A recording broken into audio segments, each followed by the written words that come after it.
네, 시청자 여러분 안녕하십니까? 이슈를 더 쉽게 풀어드리는 더 뉴스 시작합니다. 국회가 잠시 뒤에 한덕수 총리 해임안과 이재명 대표 체포 동의안을 본회의에서 표결 처리할 예정입니다. 원내 일당인 민주당 의원총회를 열고 있는데요. YTN 정치부 기자와 함께 여야 움직임 자세히 짚어보겠습니다. 네, 잠시 뒤 나올 본회의 표결 결과에 따라 여야 정치권은 후폭풍이 불가피할 걸로 보입니다. 잠시 뒤 전직 의원들과 함께 풀어드리겠습니다. 먼저 오늘의 주요 뉴스부터 보시겠습니다. 민주당 이재명 대표에 대한 체포 동의안과 한덕수 국무총리 해임 건의안이 잠시 뒤인 오후 2시 국회 본회의에서 표결 처리됩니다. 이재명 대표가 사실상 체포 동의안에 대한 부결을 호소한 가운데 민주당 내 이탈표가 결과를 좌우할 것으로 보입니다. 여야가 이균용 대법원장 후보자에 대한 임명 동의안을 오늘 본회의에 상정하지 않기로 했습니다. 여야 원내대표는 오는 25일 처리를 검토하고 있습니다. 우리 공군의 KF-16 전투기가 충남 서산 해민면에 있는 기지에서 추락했습니다. 조종사는 비상탈출에 무사한 것으로 전해졌습니다. 미국 연방준비제도가 기준금리를 동결했지만 추가 인상 여지와 긴축기조 장기화 가능성을 내비치며 우리 증시가 떨어지고 환율이 오르는 등 금융시장이 출렁였습니다. 우월적 지위를 이용해서 삼성전자의 스마트폰 부품 장기 계약을 맺도록 강제한 미 반도체 기업 브로드컴에 우리 공정경쟁 당국이 과징금 191억 원을 부과했습니다. 추석 연휴가 시작하는 다음 주 목요일부터 10월 1일 일요일까지 맑은 날씨가 이어지겠습니다. 추석 당일인 다음 주 금요일에는 슈퍼 블루문과 비교할 때 크기가 1%밖에 차이가 나지 않는 한가위 보름달을 감상할 수 있을 전망입니다. 이재명 더불어민주당 대표 체포 동의안과 한덕수 국무총리 해임 건의안 등을 표결하는 국회 본회의가 잠시 뒤에 시작됩니다. 제1야당 대표와 내각 수반의 거취를 함께 다루는 초유의 표대결에 관심이 집중되고 있습니다. 취재기자 연결합니다. 나혜인 기자. 네, 국회입니다. 네, 본회의가 오후 2시에 시작될 예정인데요. 여야는 지금 어떻게 움직이고 있습니까? 네, 국민의힘과 더불어민주당 모두 각각 의원총회를 열고 최종 전략을 논의하고 있습니다. 아침 회의에서 나온 지도부 발언을 보면 국민의힘은 이재명 대표 체포동의안 가결에 민주당은 한덕수 총리 해임 건의안 통과에 방점을 찍고 있습니다. 먼저 국민의힘 김기현 대표는 이 대표가 SNS를 통해 사실상 체포동의안 부결을 호소한 것을 두고 그동안의 단식은 결국 불체포 특권을 사수하기 위한 방탄쇼였다고 강하게 비판했습니다. 제발로 출석해서 영장실질심사를 받고 검찰의 무도함을 밝히겠습니다.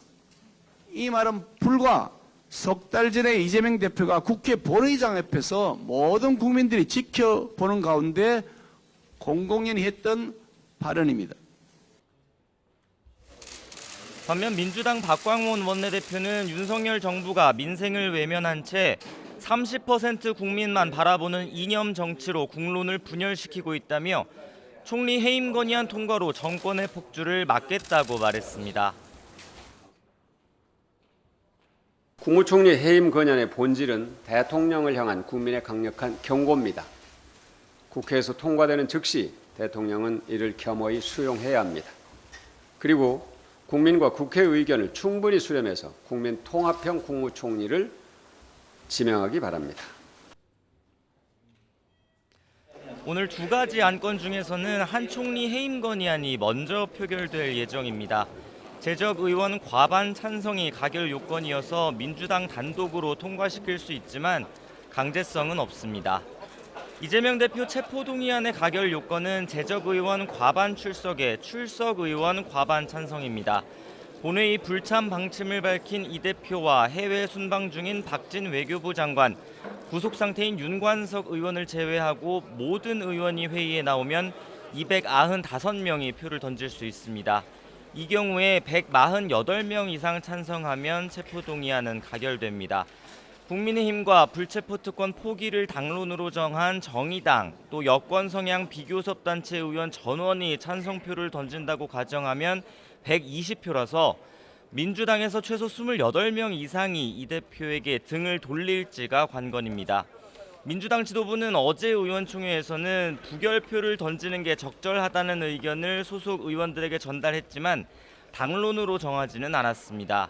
비이재명계를 중심으로 이탈표가 얼마나 나올지 예단하기 어려운 가운데 입원 중인 이 대표는 오전에 병원을 찾아온 박광원 원내대표에게 변한 것은 없고 상황은 점점 더 나빠지는 것 같아 답답하단 말을 남겼습니다.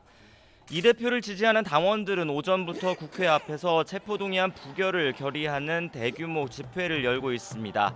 일부 보수단체는 이에 맞서 이 대표 구속을 촉구하는 메시지를 내고 있는데 국회 사무처는 혹시 모를 충돌을 우려해 주요 출입문을 폐쇄했습니다. 네, 이 밖에도 오늘 굵직한 안건들이 많이 있죠. 네, 일단 민주당이 주도한 헌정사상 첫 현직 검사 탄핵소추안이 오늘 본회의에서 표결에 붙여집니다. 서울시 공무원 간첩 조작 사건 피해자인 유우성 씨를 보복 기소했다는 의혹을 받았던 안동환 검사가 대상입니다. 이어 여야 합의로 법제사법위원회 심사를 통과한 중대범죄 피의자의 머그샷 공개법과 교권회복 4법, 보호출산법 등이 처리될 예정입니다.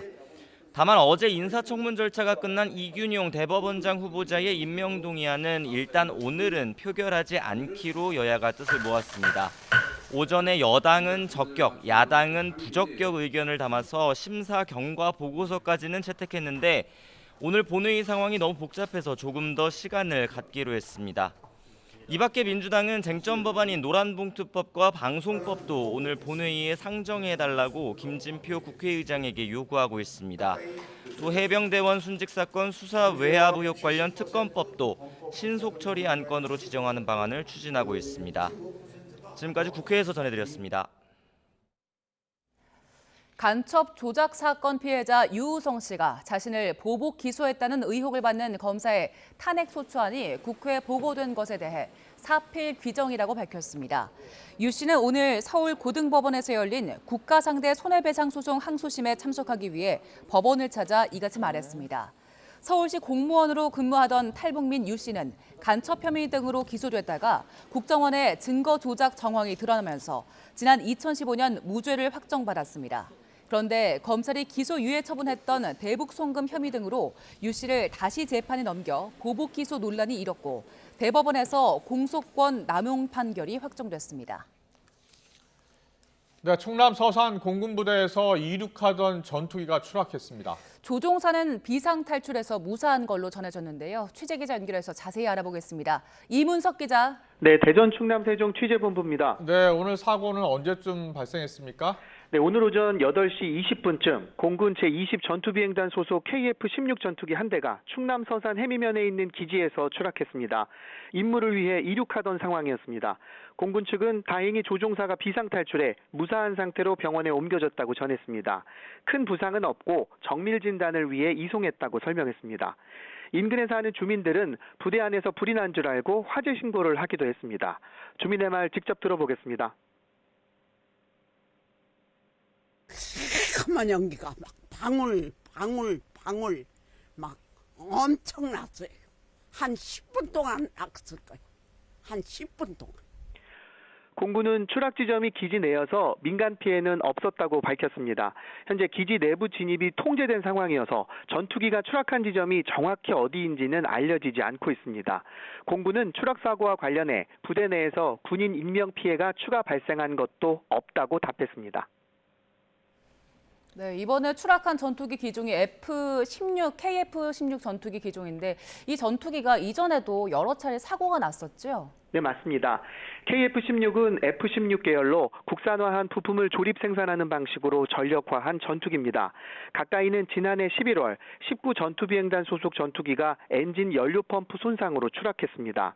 이때는 정비 불량이 원인으로 나왔습니다. 최초 추락 사고는 1997년 8월이었고 한 달 뒤에 연이어 추락 사고가 발생했습니다. 이 두 사고는 모두 연료 도관 부식이 원인으로 지목됐습니다. 또 2002년 2월 엔진 터빈 블레이드 파손으로 5년 뒤인 2007년엔 정비 불량 사고와 비행 중 착각으로 추락해 2명이 숨지는 사고가 났습니다. 이어 2009년 3월에 조종사 과실, 2019년 2월엔 부품 고장으로 각각 한 대가 추락했습니다. 공군은 이상학 공군 참모차장을 본부장으로 하는 비행사고 대책본부를 구성해서 오늘 일어난 추락사고의 원인을 조사하고 있습니다. 지금까지 대전 충남 세종 취재본부에서 YTN 이문석입니다. 부산 온천천에서 폭우로 불어난 물에 신원이 확인되지 않은 여성이 실종됐습니다. 목격자들은 이 여성이 기둥을 20분 정도 붙잡고 힘겹게 버티고 있었는데 구조대가 도착한 뒤에 떠내려갔다고 말했습니다. 김종호 기자의 보도입니다.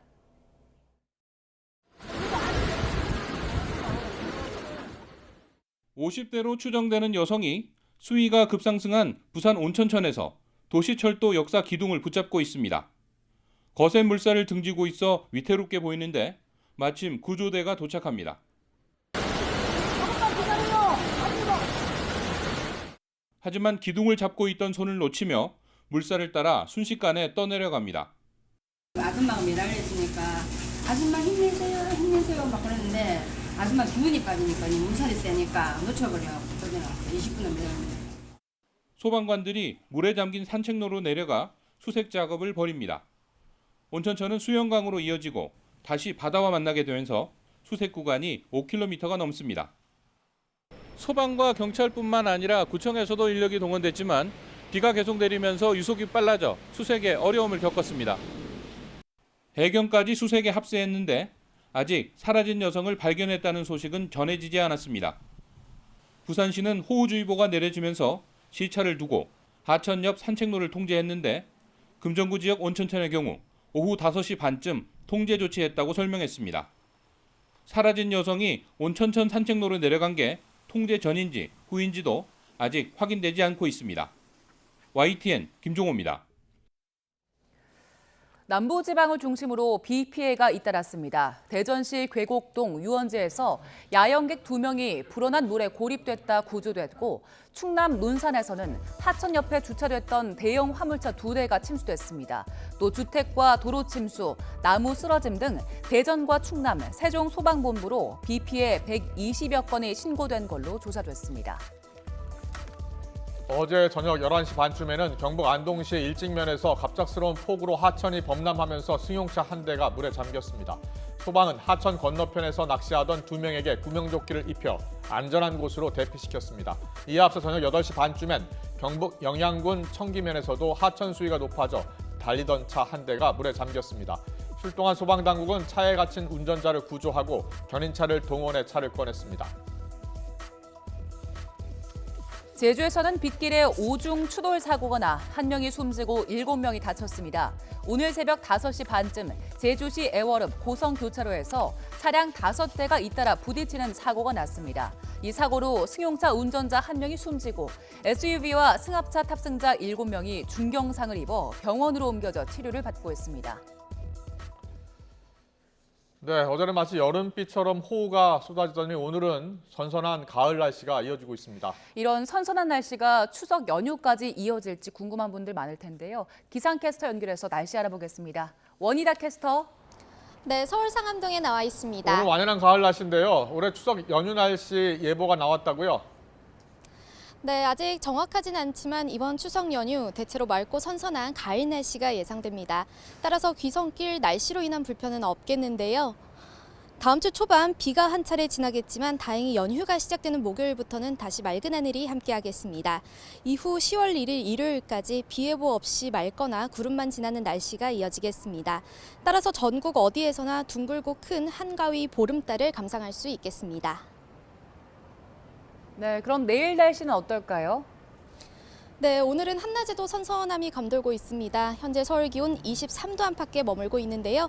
하지만 해가 지면 기온은 금세 내림세를 보이겠고요. 내일 아침에는 날이 부쩍 쌀쌀해지겠습니다. 내일 아침 기온 살펴보면 서울과 청주 16도, 대전 15도에서 출발하며 오늘보다 1에서 4도가량 낮겠습니다. 내일 낮 기온은 서울 27도, 대전 26도, 광주와 대구 27도로 오늘보다 또 예년보다 높겠습니다. 가을이 깊어갈수록 아침과 낮과 밤의 기온차가 크게 벌어지고 있습니다. 이런 날씨에는 감기 등 호흡기 질환에 걸리기 쉬우니까요. 환절기 옷차림과 건강관리에 각별히 신경 써주시기 바랍니다. 지금까지 YTN 원희다입니다. 최근 유가 급등으로 물가 상승 압력이 높아지고 있지만 미국 연준은 금리 동결을 발표했습니다. 하지만 연내 추가 금리 인상과 고금리 장기화를 예고하면서 뉴욕 증시는 출렁였습니다. 워싱턴에서 권준기 특파원이 보도합니다. 연방준비제도가 지난 6월에 이어 두 번째 금리 동결을 발표했습니다. 금리 상단을 5.5%로 지키면서 우리나라와 금리 격차는 2%포인트로 유지됐습니다. 연준은 하지만 금리 동결이 금리 인상 중단을 의미하는 건 아니라는 점을 분명히 했습니다.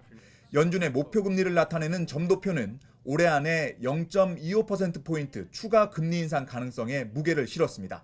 We're prepared to raise rates further if appropriate, and we intend to hold policy at a restrictive level until we're confident that inflation is moving down sustainably toward our objective. 파월 의장은 특히 최근 경제 불확실성을 주목했습니다. 고공행진을 이어가고 있는 국제 유가와 자동차 노조 파업 등 경제에 영향을 미칠 변수가 많아 향후 예측이 쉽지 않다는 겁니다. So what we try to do is assess all of them and handicap all of them. And ultimately, though, there's so much uncertainty around these things. 내년 금리 정책은 당초 예상보다 더 보수적으로 이어갈 전망입니다. 내년 말 목표 금리를 4.6%에서 5.1%로 높였습니다. 뉴욕 증시는 금리 동결에도 연내 추가 금리 인상과 내년에도 정책 전환이 쉽지 않을 거란 관측에 표정이 어두웠습니다. 연준 발표 이후 뉴욕 증시 3대 지수가 일제히 하락하기 시작했고 특히 나스닥은 낙폭을 키우며 1% 넘게 하락했습니다. 파월 의장은 내년에 금리 인하를 언제 시작할지 예고하는 건 연준의 역할이 아니라며 선을 그었지만 시장에서는 빨라도 내년 하반기는 돼야 정책 전환이 가능할 거란 관측이 나오고 있습니다. 워싱턴에서 YTN 권준기입니다. 네, 지금 들으신 것처럼 미 연방준비제도 기준금리를 동결했지만 추가 인상 여지 또 긴축기조 장기화 가능성을 내비치면서 금융시장 출렁이었는데요. 우리 금융시장도 역시 출렁이고 있습니다. 취재기자 연결합니다. 이영원 기자. 네, 한국거래소입니다. 네, 우리 금융시장은 어떻게 움직이고 있습니까? 우리 증시도 하락 출발했습니다. 코스피는 어제보다 0.58% 떨어진 2,544.81로 개장했습니다.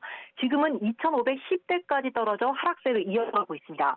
코스닥도 0.82% 내린 875.52로 거래를 시작했는데요. 현재는 860선에서 내림세를 보이고 있습니다. 원달러 환율도 달러 강세로 2.4원 오르면서 1,332.5원의 거래를 시작해 지금은 1,340원 선까지 올랐습니다. 이렇게 증시가 내리고 환율이 상승세를 보이는 건 미국이 기준금리를 동결하면서도 긴축 기조를 오히려 강화했기 때문인데요.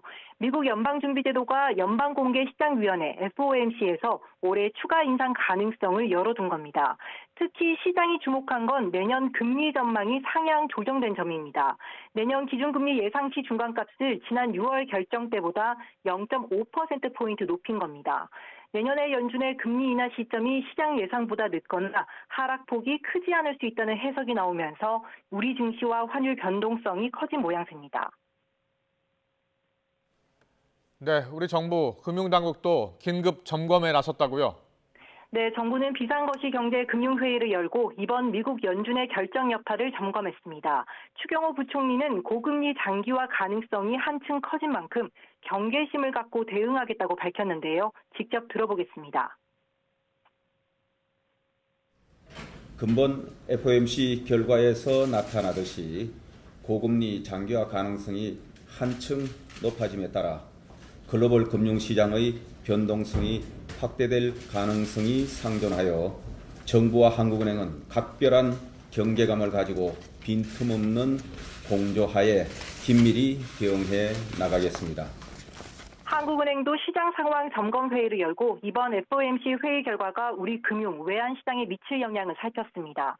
유상대 부총재는 긴축 기조 장기화 가능성이 국내외 금융시장에 미칠 영향을 면밀히 점검하겠다고 강조했는데요. 특히 국제 유가 오름세가 물가 상승 압력으로 작용할 가능성에 유의할 필요가 있다고 밝혔습니다. 지금까지 한국거래소에서 전해드렸습니다. 한국전력은 오는 4분기에 적용할 연료비 조정 단가를 지난 3분기와 같은 1kW시당 5원으로 유지한다고 발표했습니다. 연료비 조정 단가는 1kW당 플러스 마이너스 5원 범위에서 적용이 되는데 지난해 3분기부터 6분기 연속 최대치인 5원을 유지하고 있습니다. 다만 올해 1분기와 2분기 잇따라 올랐다가 3분기 동결했던 전기요금을 4분기에 인상할 가능성은 여전히 남아 있습니다. 윤석열 대통령이 유엔 총회 무대에서 북한과 러시아의 군사협력 움직임에 공개 경고장을 날렸습니다. 북한과 러시아의 군사 거래는 대한민국을 직접 겨냥한 도발이라며 동맹 우방국과 함께 좌시하지 않겠다고 강조했습니다. 뉴욕에서 조은지 기자가 보도합니다. 2년 연속 참석한 유엔 총회 기조연설에서 윤석열 대통령은 예고한 대로 북한과 러시아를 또 둘의 밀착을 선명하게 때렸습니다. 북한은 언급조차 안 했던 지난해와 달리 이번엔 북한 핵미사일 프로그램은 대한민국 평화에 직접적, 실존적 위협이라고 강조했습니다. 또 세계 평화의 최종 수호자여야 할 유엔 안보리 상임이사국이 무력 침공으로 전쟁을 일으키고 북한과 군사협력하는 건 모순이라고 러시아에 날을 세웠습니다. 전쟁 수행에 필요한 무기와 군수품을 안보리 결의를 정면으로 위반하는 정권으로부터 지원받는 현실은 자기 모순적입니다. 70년 동맹 미국과 발을 맞추듯 안보리 구조개혁 필요성까지 언급했습니다. 윤 대통령은 북한이 무기 지원 대가로 러시아의 살상무기 정보와 기술을 얻는다면 북러 군사거래는 대한민국 안보와 평화를 직접 겨냥한 도발이 될 거라고 규정했습니다. 우리나라와 동맹, 우방국은 이를 좌시하지 않을 거라고도 경고했습니다. 윤 대통령은 미래 세대에게 정의와 법치, 또 자유와 평화, 번영을 물려주는 건 역사적인 책무라며 끈끈한 연대도 촉구했습니다. 우리 모두가 굳게 연대하여 힘을 모을 때, 그리고 원칙에 입각해 일관되게 행동할 때 어떠한 불법적 도발도 차단할 수 있을 것입니다. 윤 대통령은 또 개발과 기후, 디지털 등 3가지 분야의 글로벌 격차 해소를 위해 공적 개발 원조를 대폭 확대하는 등 우리나라가 적극 기여하겠다고 밝혔습니다.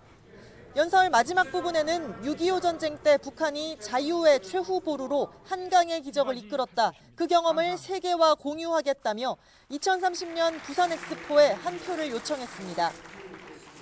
뉴욕 방문 사흘째에도 윤 대통령은 중앙아프리카 공화국과 스위스, 모리타니아 등과 릴레이 회담을 열고 맨투맨 부산 홍보전에 앞장섰습니다. 윤석열 대통령의 이런 행보는 자유민주주의 보편 국가들과 힘을 합치고 국제 무대에서 책임을 다하겠다는 뚜렷한 선언으로 취임 2년차 자유와 연대 기조에 탄력이 붙은 거라는 해석이 나옵니다. 뉴욕에서 YTN 조은지입니다. 급속히 강화되고 있는 북한과 러시아의 군사 협력에 대해 미국이 또다시 강력하게 경고했습니다. 토니 블링컨 미 국무장관은 두 나라의 무기 거래 차단을 위해 가능한 모든 조치를 하겠다고 말했고 미국 하원도 대북 제재 강화 법안을 발의했습니다. 보도에 이상순 기자입니다. 김정은 북한 국무위원장의 러시아 군사 투어 이후 미국의 경고 수위가 연일 높아지고 있습니다. 토니 블링컨 미 국무장관은 북한과 이란의 기대는 푸틴 러시아 대통령을 외교적 왕따로 지칭했습니다. He is in effect persona non grata in many parts of the world. And so the only thing they have left is to go to regimes like the ones in North Korea and Iran to try to get what they need. 블링컨 장관은 그러면서 모든 수단을 동원해 북한 재래식 무기의 러시아 유입을 막겠다고 강조했습니다. We are looking and taking action to try to disrupt that, to break that up wherever we can. But Russia is in a world of hurt as a result of the actions that Vladimir Putin has taken. Militarily, economically, diplomatically, it's in a much worse position than it was before. 미국 하원도 북러 협력 제재법을 발의했습니다. 북한이 러시아의 우크라이나 침공을 지원할 경우 대북 제재를 강화하는 내용입니다. 지한파 의원 모임인 코리아 포커스 공동의장인 제럴드 코놀리 의원 등이 발의했습니다. 법안은 러시아가 북한 무기를 확보하면 유엔 안보리 결의 위반이며 북한산 무기 판매와 물질적 지원에 책임 있는 외국인을 미국 대통령이 제재할 수 있도록 했습니다.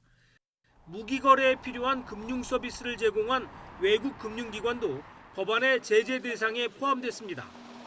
법안을 발의한 코널리 의원은 북한이 러시아의 우크라이나 전쟁을 물질적으로 지원하는 것은 세계 평화를 위협하는 두 악당 간 위험한 협력 관계를 의미한다며 그냥 둬선 안 된다고 강조했습니다. YTN 이상순입니다.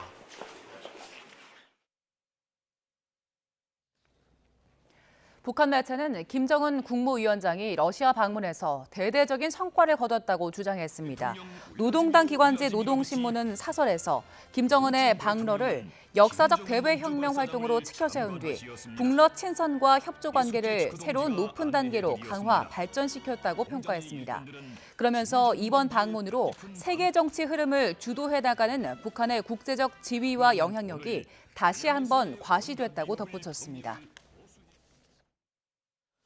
보험금을 노리고 남편을 살해한 혐의로 기소된 이른바 계곡살인의 주범 이은혜가 무기징역을 확정받았습니다. 새벽에 귀가하는 여성을 마구 때리고 성폭행을 시도한 혐의를 받는 부산 돌려차기 사건 가해자는 징역 20년이 확정됐습니다. 취재기자 연결합니다. 홍민기 기자. 네, 대법원입니다. 오늘 주요 강력 사건에 대한 대법원의 판결이 연이어 나왔죠? 네, 그렇습니다. 대법원은 오늘 오전 살인과 살인미수 혐의 등으로 구속 기소된 이은혜에게 무기징역을 선고한 원심을 확정했습니다. 함께 재판에 넘겨진 공범 조현수는 징역 30년을 확정받았습니다. 이은혜와 조현수는 2019년 6월 경기 가평계곡에서 이은혜의 남편 윤모 씨를 물에 빠지게 해 살해하고 같은 해 2월과 5월엔 보거피가 섞인 음식을 먹이는 등 살해하려 한 혐의로 기소돼 1심과 2심에서 각각 무기징역과 징역 30년을 선고받았습니다. 사건의 쟁점은 이은혜의 직접 살인 혐의를 인정하느냐였는데요. 검찰은 이은혜가 남편 윤 씨를 일부러 구하지 않은 간접 살인이 아니라 심리적 지배를 통해 3m 깊이 계곡물로 뛰어들어 죽게 한 직접 살인이라고 주장했습니다. 하지만 2심 재판부는 윤 씨가 그만큼의 심리적 통제를 받았다고 단정할 수 없다고 봤고 대법원도 원심 판단에 법리를 오해한 잘못이 없다며 이은혜의 직접 살인 혐의를 인정하지 않았습니다. 다만 윤 씨를 살해하고 보험사를 속여 생명보험금 8억 원을 받으려 한 혐의는 원심처럼 유죄로 판단했습니다. 앞서 이은혜는 보험사가 윤 씨의 생명보험금 8억 원을 주지 않는다고 민사소송을 냈다가 이달 초 1심에서 패소하기도 했습니다. 네, 그리고 부산 돌려차기 사건 가해자도 대법원에서 징역 20년이 확정됐군요. 네, 그렇습니다. 대법원은 강간살인 미수 혐의 등으로 기소된 30대 남성 이모 씨에게 원심과 같은 징역 20년을 선고했습니다. 이 씨는 지난해 5월 22일 새벽 5시쯤 부산 진구 서면에서 귀가하던 20대 피해자를 10여 분간 쫓아간 뒤 오피스텔 공동현관에서 무자비하게 때리고 살해하려 한 혐의로 기소됐습니다. 당초 1심에선 살인 미수 혐의가 적용돼 징역 12년이 선고됐는데요. 항소심 과정에서 이 씨가 CCTV 사각지대로 피해자를 끌고 가 옷을 벗긴 사실이 입증돼 검찰이 강간살인 미수 혐의로 공소장을 변경했고 2심에선 1심보다 무거운 징역 20년이 선고됐습니다. 대법원도 이런 원심 판단에 사실 오인이나 법리 오해 등이 없고 징역 20년이 부당하지도 않다며 판결을 그대로 확정했습니다. 살해할 고의가 없었다거나 범행 당시 심신 미약 상태였다는 이 씨의 변명은 모두 배척당했습니다. 이 씨는 범행 후에도 반성하지 않고 피해자에게 보복을 경고했다가 구치소에서 30일간 독방에 갇히기도 했습니다. 오늘 선고 직후 사건 피해자는 이 씨가 출소하는 20년 뒤가 진짜 시작이라며 우려를 나타냈습니다. 또 신림 성폭행 살인 피고인 최윤종이 이 사건 보도를 보고 범행을 계획했다는 검찰 수사 결과에 대해선 자극적인 보도가 아니라 너그러운 양형 기준 때문이라며 너그러운 양형을 없애는 게 가장 큰 예방책이라고 호소했습니다. 지금까지 대법원에서 YTN 홍민기입니다. 상습적으로 마약을 투약한 혐의로 두 번째 구속심사에 출석한 배우 유아인 씨는 큰 심려를 끼쳐 죄송하다며 고개를 숙였습니다. 다만 구체적인 범죄 혐의를 묻는 취재진 질문엔 고개를 저으면서 법정으로 향했는데요. 직접 들어보겠습니다. 그동안 계속 큰 심려를 끼쳐서 다시 한번 정말 죄송합니다. 오늘 법정에서 성실히 답변하고 제가 드릴 수 있는 모든 답변 솔직하게 말씀드리도록 하겠습니다. 증거인멸 지시하시거나 대마병 감유하신 혐의에 대해서 어떻게 보세요? 서울 용산구에 있는 아파트에서 추락사한 현직 경찰관에게 마약을 판매한 혐의를 받는 남성이 검찰에 넘겨졌습니다. 서울 용산경찰서는 마약류 관리법 위반 혐의를 받는 35살 문모 씨를 오늘 구속 송치했습니다. 문 씨는 혐의 인정 여부와 마약을 어디서 구했는지 등을 묻는 취재진 질문에 아무런 답도 하지 않았습니다.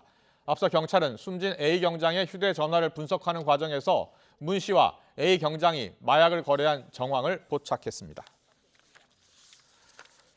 경기도 교육청이 2년 전 의정부의 한 초등학교에서 교사 2명이 잇따라 극단적인 선택을 한 사건과 관련해서 해당 교사에게 지속적으로 민원을 제기한 학부모 3명을 경찰에 수사 의뢰했습니다. 경기도 교육청은 또 징계위원회를 열어 지도와 감독의 의무를 다하지 않은 교장과 교감에게 책임을 묻고 징계 절차에 들어갈 예정입니다. 교육청 조사 결과 극단 선택을 한 고 이영승 교사는 지속적인 학부모 민원에 시달렸던 것으로 드러났습니다. 제조사에게 부품은 공급선을 다변화하는 게 필수입니다. 그런데 우월적 지위를 이용해서 삼성전자에게 이 스마트폰 부품 장기 계약을 맺도록 강제한 미 반도체 기업 브로드컴에 우리 공정경쟁 당국이 제재를 내렸습니다. 취재기자 연결합니다. 이승은 기자. 네, 경제부입니다. 네, 이 브로드컴이라는 회사에 어떤 제재가 내려졌습니까? 네, 2년여에 걸친 조사와 심의, 의결 과정 끝에 공정거래위원회는 브로드컴의 거래 상시 지위 남용 행위에 대해 시정명령과 함께 과징금 191억 원을 부과하기로 했습니다. 브로드컴은 지난 2020년 삼성전자에게 스마트폰이나 태블릿 PC 등에 들어가는 부품 장기 계약 체결을 강제했습니다. 독점하던 스마트기기 핵심 부품 시장에서 2018년부터 경쟁사가 생기기 시작하자 구매 주문 승인 중단, 선적 중단 등의 방법으로 압박했습니다. 그 결과 삼성전자는 지난 2020년 3월 이듬해부터 3년간 한 해 7억 6천만 달러에 이르는 부품을 사야 하고 물량을 못 채우면 배상해야 하는 일방적으로 불리한 계약을 맺었습니다. 이에 따라 상대적으로 비싼 부품을 살 수밖에 없었고 계약 물량을 채우기 위해 필요 이상을 구입해야 하는 피해를 입었다고 공정위는 밝혔습니다. 갤럭시 S21의 경우 당초 결정한 경쟁사 부품 대신 브로드컴 부품으로 바꾸는 등 선택권도 제한됐습니다. 공정위 조사가 진행되던 상황에서 계약은 2021년 7월 종료됐지만 관련 매출이 8억 달러 발생하면서 공정위는 규정에 따라 2%의 과징금을 부과하기로 했습니다. 공정위는 이번 조치가 반도체 선도기업이 우월적 지위를 이용해 거래 상대방에게 불이익을 준 행위를 제재함으로써 핵심 기반 산업에서 경쟁 여건을 조성했다는 데 의미가 있다고 밝혔습니다. 앞서 심의 과정에서 삼성전자는 브로드컴의 행위는 공급망 교란 행위라며 추가 비용과 과잉 재고 등 4,300억 원에 이르는 피해를 입었다고 주장했습니다. 공정위가 브로드컴의 위법성을 인정함에 따라 삼성전자는 피해 보상 소송에서 유리한 입지에 올라서게 됐습니다. 지금까지 경제부에서 YTN 이승은입니다.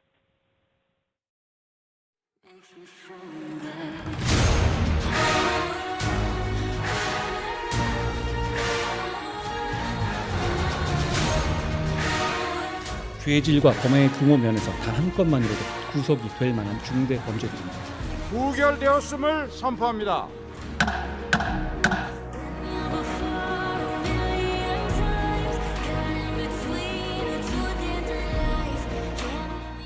저에 대한 정치 수사에 대해서 불체포 권리를 포기하겠습니다. 구속영장을 청구하면 제발로 출석해서 영장 실질 심사 받고 검찰의 무도함을 밝히겠습니다.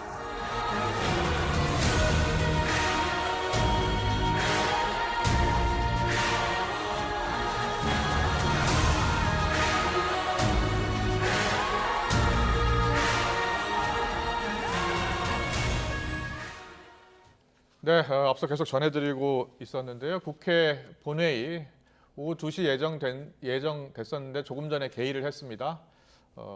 말씀드린 것처럼 예고해드린 것처럼 잠시 뒤에 한덕수 총리 해임안 또 이재명 대표 체포동의안 표결 처리할 예정입니다. 네, 국회 본회의장 현장 화면을 보면서 저희 YTN 정치부 기자와 여야 움직임 짚어보겠습니다. 김경수 정치부 기자 나와 있습니다. 어서 오세요. 안녕하세요. 안녕하세요. 네, 지금 오늘 중요한 안건이 많잖아요. 네. 이재명 대표 체포동의안, 또 한덕수 총리 해임안, 또 검사 1호 탄핵안까지 있습니다. 일단 순서가 어떻게 됩니까? 지금 의사 일정이 예. 크게는 예. 조금 전에 아마 지금 현장 화면이 저희 들어오고 있는지 모르겠는데 네, 현장 화면 보시죠. 맨 처음에 이제 그 허숙정 의원이 이제 비례대표 그 민주당 최강욱 의원이 의원직을 상실하게 되면서 대법원 네. 확정 판결로 의원직을 상실하게 예, 되면서 예.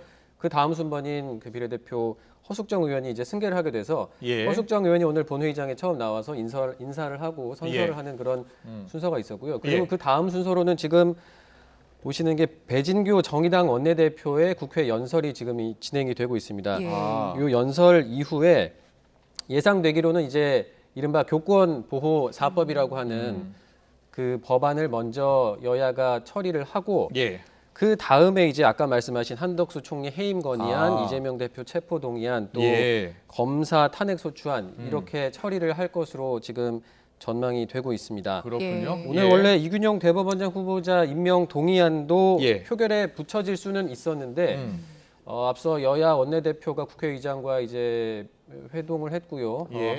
협의를 한 결과 오늘은 상정하지 않고 오는 25일 본회의를 한 번 더 열 수가 있습니다. 그래서 예. 그때 이제 표결에 붙일지를 추가로 협의하겠다 이렇게 밝힌 상황입니다. 그렇군요. 예. 오늘 이재명 대표가 국회 출석을 한다 이런 얘기도 좀 있었는데 최종적으로는 이제 불참하기로 했습니다. 이게 언제 결정된 겁니까? 네, 아침부터 이제 기자들 사이에서 지금 이재명 대표가 단식을 장기간 하고 예. 병원으로 옮겨져서 지금 입원 중이거든요. 그런데 네네. 이제 이재명 대표가 오늘 본회의에 이제 출석을 직접 하지 않겠냐, 혹시 하는 거 아니냐, 그래서 많이 궁금했던 사항인데 네네. 앞서 오전 11시 반쯤에 이제 민주당에서 공지가 나왔습니다. 이재명 대표가 오늘 본회의에는 출석을 하지 않고 예. 그리고 오늘 체포동의안 표결을 앞두고 있잖아요. 네네. 체포동의안은 보통 대상자의 신상 발언이 있습니다. 그러니까 법무부 장관이 먼저 체포 동의안이 왜 필요한지, 왜 구속 수사가 필요한지, 왜 구속이 필요한지 이걸 설명하는 시간을 갖고 그 다음에 바로 이제 대상자의 신상 발언이 있는데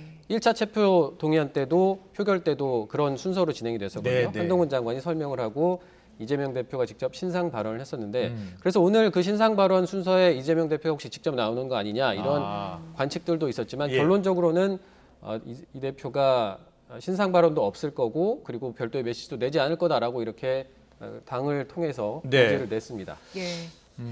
그리고 지금 국회 앞에서는요 이재명 대표 지지자들이 집회를 열고 있네요. 이 시각 국회 앞 화면 보고 계십니다.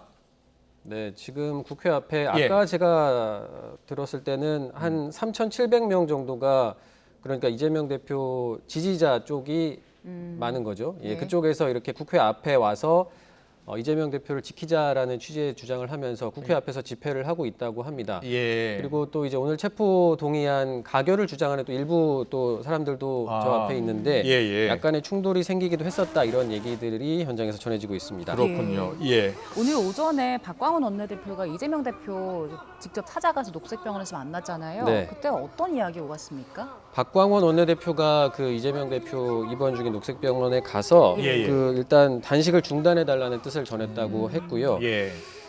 이에 대해서 이재명 대표는 뭐 변하는 건 없는데 상황은 나빠지고 있어서 답답하다 이런 말을 했다고 하고 예. 또 이제 10월에 서울 강서구청장 보궐선거가 열리잖아요. 예. 이 네네. 선거가 이제 내년 총선의 전초전인 만큼 굉장히 중요하다 이런 얘기를 했다고 하고 예. 박광원 원내대표의 말에 따르면 그 오늘 지금 화면으로 보시는 저 만남 자리에서는 예. 오늘 이제 곧 표결을 앞둔 체포 동의안 얘기는 따로 없었다고 합니다. 아 네. 그렇습니까? 예. 어제 SNS로 이제 가름을 하는 것 같은데요. 오늘 한동훈 장관이요 구속의 필요성에 대해서 설명을 잠시 뒤에 할 예정인데 그동안 한 장관 특유의 그 직설화법 표결에 영향을 미쳤다는 분석이 많았잖아요. 오늘은 어떨 것으로 예상이 됩니까?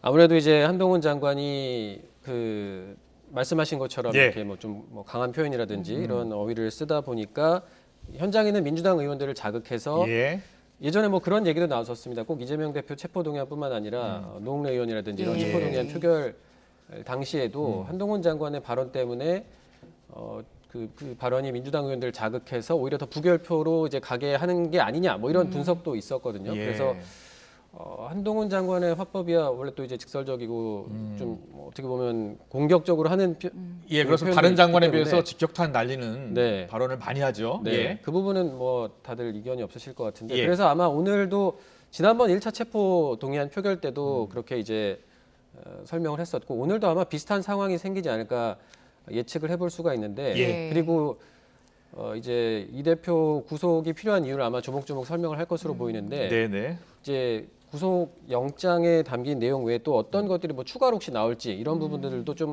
관심을 끌게 되는 부분인 것 같습니다. 그렇군요. 네, 이재명 대표 체포 동의안 표결 결과가 상당히 궁금한데요. 일단 민주당 같은 경우에는 당론으로 정하지 않기로 했고요. 다만 최고위원 지도부에서는 부결을 하는 쪽으로 그리고 의원들은 자율적으로 투표하는 것으로 이렇게 정리가 된 거죠? 네, 지금 그러니까 당론으로 뭐 부결 투표를 하겠다 이렇게 정하진 않았습니다. 그렇죠. 근데 어제 이제 의원총회가 있었고 의원총회 직전에 이제 이재명 대표가 그 SNS에 입장문을 올렸잖아요. 그러니까 사실상 부결을 요청하는 내용이었죠. 검찰의 수사가 부당하고 체포동의안도 부당하다. 그렇기 때문에 멈춰달라 이런 요청을 했기 때문에 이걸 두고 이제 어제 민주당 내에서도 굉장히 또 술렁이는 분위기가 있었는데 의총에서 여러 가지 얘기가 나왔다고 해요. 근데 다만 이제 어떻게 이렇게 정하자 한쪽으로 결론이 난 건 아니고 의원들이 각자 이제 자율 투표를 하는 걸로 하되 말씀하신 것처럼 민주당 지도부는 이번 체포동의안이 부당하다는 쪽에 이제 초점을 두고 있기 때문에 의원들에게 부결해야 된다 이런 의사를 전달을 한 상황입니다. 그렇군요. 저희가 현재 이 시각 국회 앞 모습 그리고 이 시각 국회 본회의장 모습 보여드리고 있는데요. 배진교 의원 아직 계속 교섭단체 대표 연설을 비교섭단체 대표 연설을 하는 것 같아요. 네, 한 15분 정도 걸릴 것으로 예상이 되는데 아까 한 22분쯤에 시작을 한 것 같거든요. 그러니까 아무래도 한 5분 정도 더 하겠네요. 네, 조금 더 시간이 걸릴 것 같습니다. 뭐 박광원 원내대표도 교섭단체 대표 연설을 했고요. 그죠? 예. 이제 오늘 표결을 할 때 이재명 대표 체포동의안 가결 요건을 좀 짚어봐야 될 것 같아요. 네, 체포동의안 가결 요건은 재적 의원 과반이 출석을 하고 그 출석한 의원들의 과반이 또 찬성을 해야 가결이 될 수 있습니다. 그래서 이제 실제로 의원들이 몇 명이 출석을 했는지 확인을 해봐야 될 것 같은데 그 재적 의원 그러니까 현재 등록된 의원들이 모두 다 출석을 했을 경우 총 298명이 출석을 할 수가 있는데 그러니까 이 298명 중에 현재 재적 의원 수가 298명이죠. 네, 맞습니다. 이 의원들이 모두 출석을 했다고 가정을 할 경우에 그렇게 되면 반을 넘으려면 148표가 필요합니다.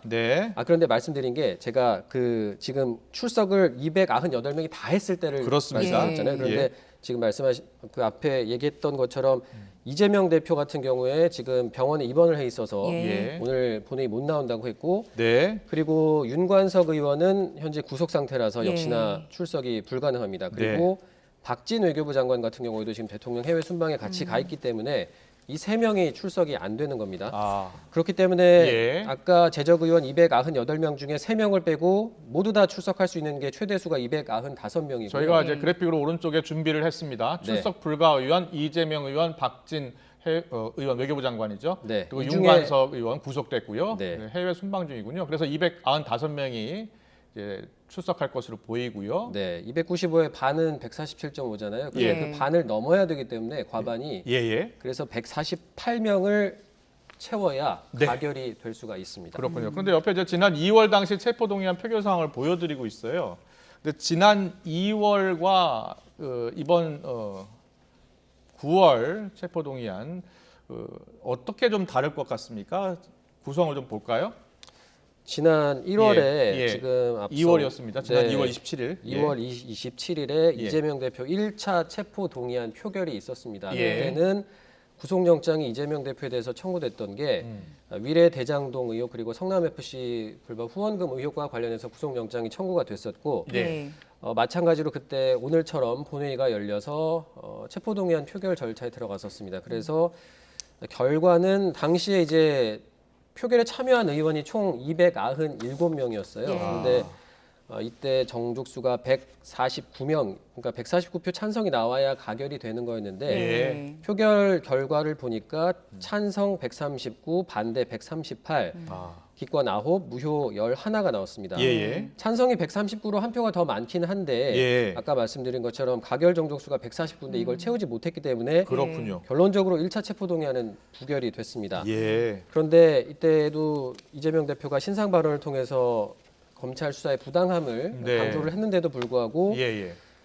이렇게 보면 결과만 놓고 보면 사실 민주당이 당시에 169명 의원이 있었는데 전원 투표했었나요? 네, 전원 투표를 했는데 지금 상당히 이탈표가 많이 나온 거잖아요. 예. 그러니까 원래대로라면 민주당 당시 그 이재명 대표 요청대로 민주당 의원 169명이 모두 다 부결표를 던졌더라면 예. 169가 나왔을 텐데 169가 안 나오고 예. 138밖에 안 나왔어요. 그러니까 31명 정도는 그때 부결에 예. 던지지 않았다는 거죠. 예. 물론 여기 기권도 있고 무효도 있습니다만 최소 30명 정도가 이때 제대로 이때 부결에 참석을 하지 않았다, 부결에 투표를 하지 않았다 이렇게 예. 결론을 낼 수가 있는 거죠. 예. 그러니까 그 이 대표로서는 당시에 상당히 리더십에 이제 타격이 있다 이런 그때 폭풍이 일었었고 예. 민주당 내에서도 이제 이른바 그 친 이재명계 의원이라든지 아니면 강성 지지층을 중심으로 해서 부결표를 던진 사람이 누구냐 색출해야 된다 이런 또 얘기도 나오면서 상당히 민주당 내 내홍이 심화가 됐던 적이 있습니다. 예. 그렇군요. 지난번에 이탈표가 그러니까 최소 한 31표 정도였던 건데 이번에도 이게 만약에 부결이 된다고 해도 이탈표가 얼마나 나오느냐 이 부분도 중요할 것 같아요. 네, 지금 일단 뭐 부결이 되느냐 가결이 되느냐 예. 이게 가장 중요할 것이고 예. 부결이 된다고 해도 지난번처럼 이제 이탈표가 어느 정도 나올 것이냐 또 이런 예. 문제가 있을 것이고 만약에 또 가결이 될 경우에는 사실 어제 이재명 대표가 SNS에 올린 입장문을 통해서 부결 요청을 한 거거든요. 사실. 예. 그렇기 때문에 그럼에도 불구하고 가결이 될 경우에는 리더십에 상당한 타격을 입을 수밖에 없는 상황이라서 예. 당이 이제 그런 얘기들까지 나옵니다. 뭐 분열될 것이다 이런 또 전망들까지 나오고 있어서 오늘 예. 실제 표결 결과가 어떻게 나올지 좀 굉장히 관심이 쏠리고 있습니다. 네. 지난번 1차 투표 때 그 기권이 9표, 무효가 11표 나왔었잖아요. 네. 그래서 논란이 있어가지고 그때 이제 전자투표로 바꾸는 건 어떻겠느냐 이런 의견들이 있었잖아요. 네, 오늘도 네. 여야 합의로 네.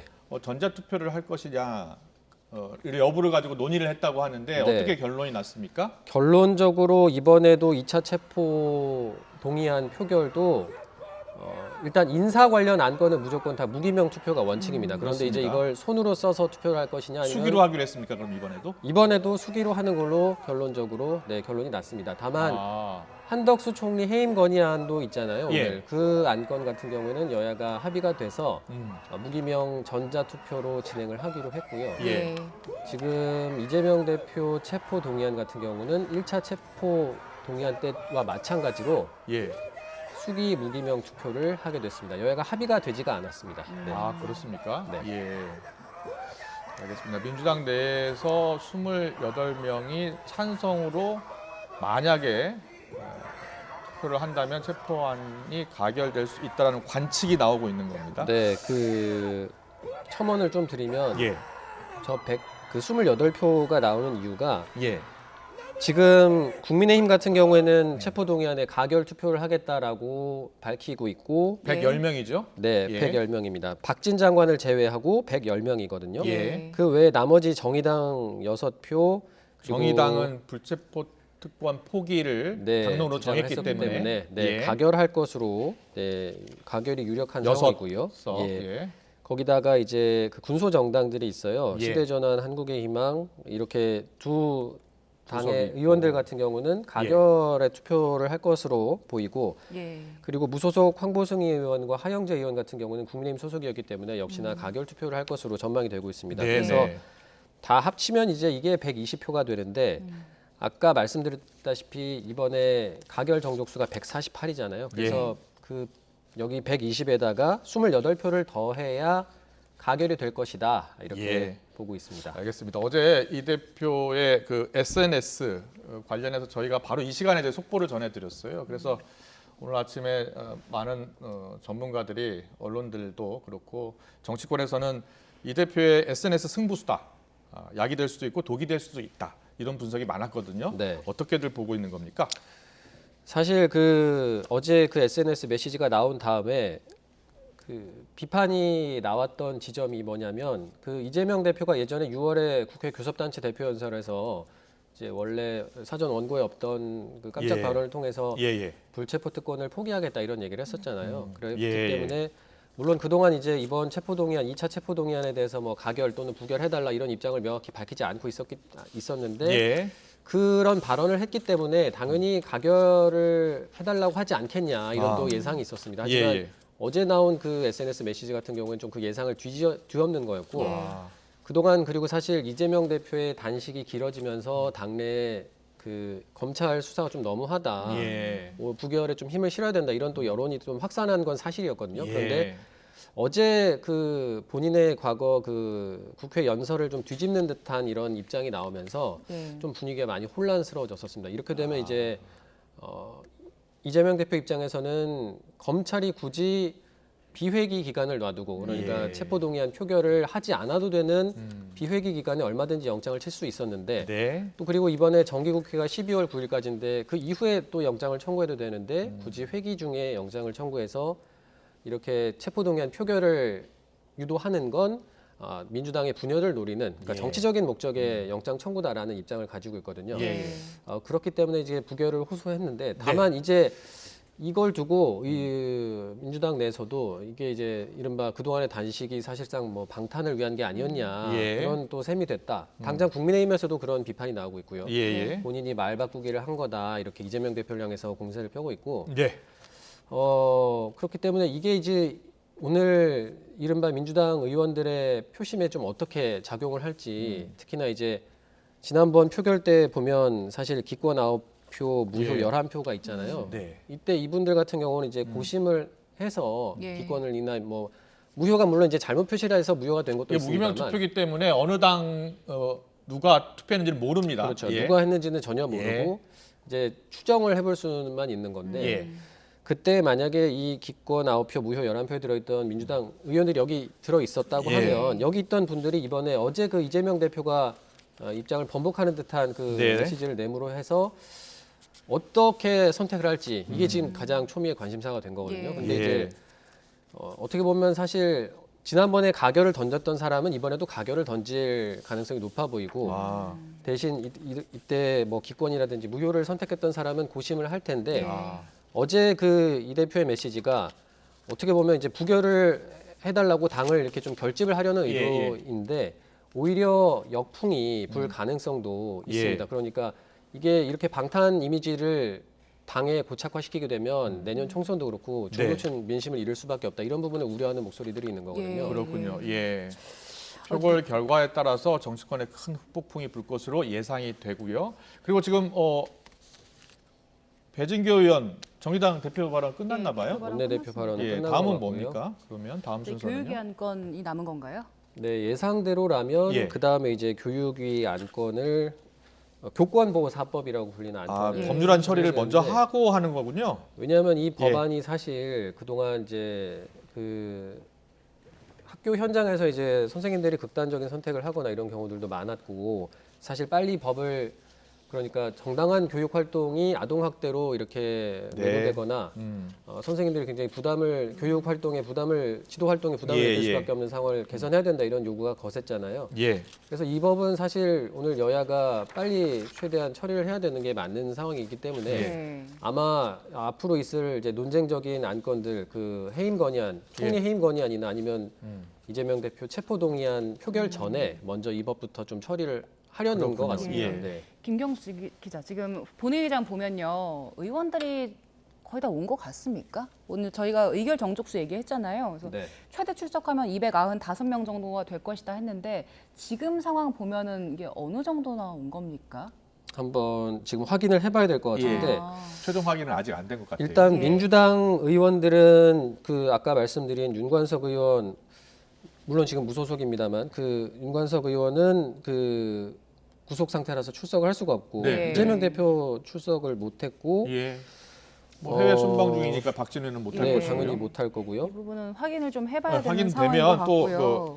또 혹시 우리 취재부에서 확인되면 알려드리고요. 저희가 이제 교육위 안건을 처리한 뒤에 그리고 본회의 의결 요하는 국정감사 대상 기관 승인의 건 끝나고 나서 이제 국무총리 해임 건의안부터 그렇습니다. 투표하는 거죠. 네, 어제 여야 원내대표가 이거는 합의를 했습니다. 그러니까 지금 인사 안건들이 있는데 해임 건의안, 한덕수 총리 해임 건의안부터 하고 그다음에 이재명 대표 체포동의안 표결하자 이렇게까지는 어제 합의가 됐습니다. 자, 한덕수 총리 해임 건의안 제안 이유가 나오고 있어요. 예. 민주당이 주도로 해임 건의안을 제출을 했잖아요. 네. 그리고 오늘 박광원 원내대표도 반드시 통과시킬 것이다라고 다시 한번 확인을 했거든요. 네. 자, 해임 건의안 제안 이유 좀 설명을 해주시고요. 어떻게 될 것 같습니까?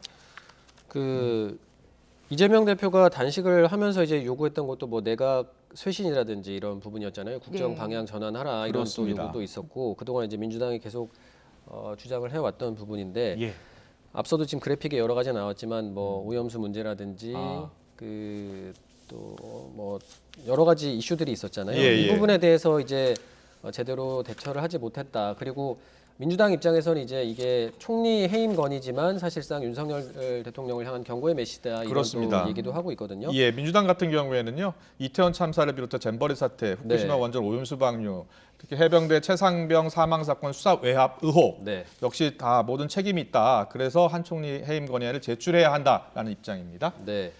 그래서 실제로 해임 건의안을 발의를 했고 이제 국회에도 보고가 돼서 어제 보고가 돼서 오늘 이제 표결이 이루어질 텐데 다만 이게 지금 의석 가결 요건부터 볼까요, 좀? 네, 재적 의원 과반이 찬성을 해야 돼요. 그러니까 재적 의원이 아까 298이라고 말씀을 드렸으니까 그 절반만 넘으면 됩니다. 그런데 민주당 의석만으로도 가능해요. 네, 국민의힘은 이제 부결에 투표를 하겠다고 당론으로 정하지는 않았지만 어쨌든 부결 투표 방침을 이미 밝혀왔거든요. 그래서 국민의힘이 부결 투표를 모두 다 한다고 하더라도 민주당이 뭐 이탈표 없이 다 가결로 표결을 한다고 하면 한덕수 총리 해임 건의안은 가결이 될 가능성이 매우 높습니다. 다만 이게 해임 건의안이 가결이 되더라도 법적 구속력은 없습니다. 말 그대로 해임 건이기 때문에 대통령이 받아들이지 않으면 뭐 실효성은 없는 거거든요. 해임 건의안이 예전에도 뭐 박진 외교부 장관이라든지 이상민 행안부 장관 해임 건의안도 이미 민주당이 추진을 해서 가결을 시켰지만 대통령이 받아들이지 않은 선례가 있습니다.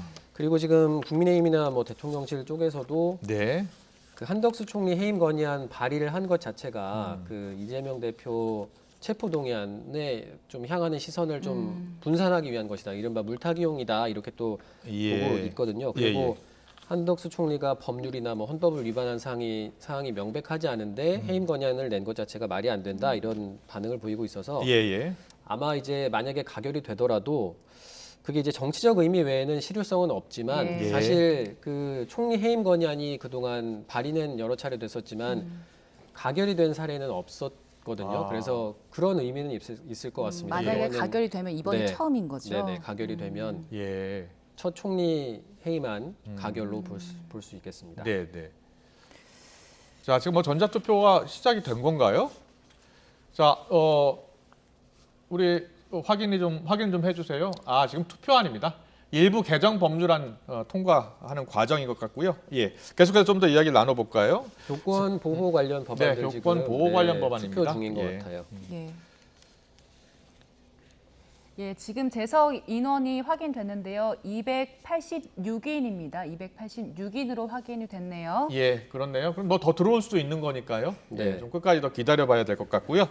자, 그리고 오늘 또 제1호 검사 탄핵안도 발의가 됐고 또 오늘 표결이 있는 거죠? 네, 그렇습니다. 앞서 민주당이 검사 이것도 이제 사상 초유의 검사 탄핵 맞습니다. 아니거든요. 안동환 검사 탄핵안이거든요. 민주당이 이제 그 김용민 의원을 비롯해서 한 105명이 함께 발의를 했어요. 이게 어떤 사건 관련이냐면 이제 대상자는 그 수원지검 안양지청 차장검사인 안동환 차장검사입니다. 이게 이제 그 이른바 간첩 조작 사건으로 알려진 그 유성 씨 사건 그 관련해서 보복 기소를 했다 이런 의혹이 제기가 된 거고 이거와 관련해서 이제 그 책임을 묻겠다면서 민주당이 탄핵 소추안을 발의를 한 겁니다. 그러니까 이 사건을 조금 설명을 드리면 그 서울시 공무원 간첩 조작 사건의 그 유성 씨를 검찰이 조사를 했는데 그때 이제 국정원의 증거 조작 정황이 드러나서 무죄를 확정을 받았어요. 그런데 그 이후에 검찰이 그러니까 대북송금 혐의 등 그러니까 다른 혐의로 다시 기소를 하면서 이게 보복 기소 아니냐 이런 논란이 있었고 이 건과 관련해서 대법원에서도 이제 검찰이 공소권을 남용한 게 맞다라고 이렇게 판결을 확정지은 바가 있습니다. 그렇다 보니까 이제 이게 보복 기소다라고 민주당에서는 주장을 하고 있는 거고 탄핵 소추안까지 낸 건데 다만 이제 그 당사자인 안동환 검사 같은 경우는 과거 그 검찰 내부방에 올린 글에서 기소 유예 처분이 난 사건에 관련해서 새로운 혐의가 발견이 돼서 수사를 한 것뿐이지 정치적 고려가 있어서 이걸 뭐 추가로 기소를 한 건 아니다 이런 입장을 밝히기도 했습니다. 그렇군요. 탄핵안은 가결될 가능성이 높은 상황입니까? 이건 역시 아까 그 말씀드린 것처럼 가결 요건이 어떻게 되죠? 제적 과반 찬성이 필요하거든요. 한덕수 총리 해임 건의안처럼 제적 과반 찬성이 필요한 거라서 역시나 민주당이 단독으로 가결을 시킬 수는 있는 상황입니다. 탄핵안이 가결되면 바로 직무가 정지되는 것이고요. 헌법재판소로 넘어가는 거죠. 네, 헌법재판소에서 심판을 하게 되고 그 헌재 결론이 나올 때까지는 그 권한 행사라든지 직무가 정지되게 됩니다. 그리고 아까 제가 그 이제 사상 초유의 검사 탄핵 소추안이라고 말씀드렸는데 예전에 표결에 붙여진 적이 있었다고는 하더라고요. 99년에 김태정 검찰총장 탄핵안이 표결에 한번 붙여졌었다고 해요. 그래서 그 뒤로는 처음인 거고 대신 이제 만약에 가결이 되면 그건 이제 헌정사상 첫 가결 검사 탄핵 가결이 되는 겁니다. 이 검사 탄핵 소추안도 당론으로 결정이 된 겁니까 혹시? 이건 당론이 아니라 아까 그 말씀드렸던 것처럼 그 민주당 의원 106명이 발의를 했는데 요걸 이제 당론으로 정했다라는 얘기는 제가 아직 못 들어봤거든요. 그래서 이건 좀 더 확인을 해보고 말씀을 드려야 될 것 같습니다. 네, 알겠습니다. 이번에 표결에서 가결이 된다면 이건 정치적으로 어떤 의미를 갖는 겁니까? 검사 탄핵을 말씀하시는 거죠? 보통 이제 검사라든지 판사 탄핵은 예전에도 민주당이 한번 한 적이 있었잖아요. 그렇습니다. 2021년에 임성근 부산고법 부장판사 탄핵안 가결된 적이 있습니다. 근데 이제 보통 그 뭐 검사라든지 판사가 잘못을 했을 때 이제 그 잘못을 제대로 물을 수 있는 조치들이 없다. 그래서 이제 국회에서 이렇게 탄핵을 통해서 불이익을 주는 수밖에 없다라는 게 이제 민주당의 주장인 거거든요. 그냥 뭐 이렇게 어쨌든 그 검찰 같은 경우는 뭐 기소권을 가지고 있고 굉장히 권력을 가지고 있는 그런 기관이잖아요. 그런데 이제 거기서 뭔가 이제 잘못을 했을 때 제대로 된 처분이 없이 넘어가서는 안 된다라는 게 이제 민주당의 주장이고 그 결과로 이제 실제로 어떻게 될지는 앞으로 헌재 탄핵 심판을 좀 물론 이제 오늘 가결이 된다면 가결이 된다면은요. 헌재 또 이제 심판 과정을 또 지켜봐야 될 것 같습니다. 지금 오늘 한덕수 총리 해임 건의안, 이재명 대표 체포 동의안, 그리고 검사 탄핵 소추안까지 아주 세 가지 중요한 안건이 지금 처리될 예정인데요. 이 가운데 지금 이재명 대표 체포 동의안 같은 경우에 가장 큰 관심 중에 사안 아니겠습니까? 후폭풍이 좀 클 것으로 이렇게 예상이 되는데 정치 부자들은 어떻게 보고 있어요? 가부에 따라서요? 저희도 그게 사실 제일 궁금한 지점이긴 한데 그러니까 지금 당내에서 굉장히 치열한 소위 말하는 뭐 섭외전 아직 마음을 못 정한 분들을 설득을 하려고 하는 움직임들이 많이 있었던 것 같아요. 그러니까 그렇습니까? 가결을 주장하는 쪽이 있고 부결을 주장하는 쪽이 있잖아요. 이제 이번에 이제 가결을 시켜야 된다라고 비명계 쪽에서는 이제 계속 의원들을 설득하고 있는 걸로 알고 있고 반대로 이제 친명계 쪽에서는 이번에 당이 분열돼서는 안 된다. 결집해서 부결을 시켜야 된다. 부당한 체포영장에 검찰의 수사에 부결로 그 결과를 내야 된다. 이런 또 이야기들을 하고 있습니다. 그런데 이제 실제로 어떻게 될지는 다들 까봐야 안다는 얘기들을 하고 있습니다. 알겠습니다. 자, 지금 이 시각 국회 상황 좀 설명해 주시죠. 지금 재적 의원 288명까지 늘어난 상황이고요. 아직은 법안이 처리가 되고 있는 중입니다. 자, 법안 처리가 어느 정도 마무리된 것 같고요. 이제 국무총리 해임 건의안 존경하는 국민 여러분, 같은데요? 김진표 국회의장님과 선배 동료 의원 여러분, 강원도 속초 인제 고성향양 국민의힘 이양수 의원입니다. 저는 오늘 국무총리 해임 건의안과 검사 탄핵 소추안 처리의 문제점에 대해 말씀드리고자 합니다. 지난 16일 민주당은 비상의원총회에서 한덕수 국무총리 해임 건의안 제출을 의결했습니다. 그리고 이틀 뒤인 18일 실제 한덕수 국무총리에 대한 해임 건의안을 제출하고 용산 대통령실 앞에서 내각 총사퇴를 요구하는 시위를 벌였습니다. 야당 주장처럼 내각이 총사퇴하면 국정 운영이 마비됩니다. 일반적이고 상식적인 국민들께서 도저히 받아들이기 어려운 일입니다. 그런데 18일은 검찰이 이재명 대표에 대한 구속영장을 청구한 바로 그날이었습니다. 이는 국무총리 해임 건의안 제출이 이재명 대표 구속영장 청구에 대한 맞불 성격임을 여실히 드러내고 있습니다.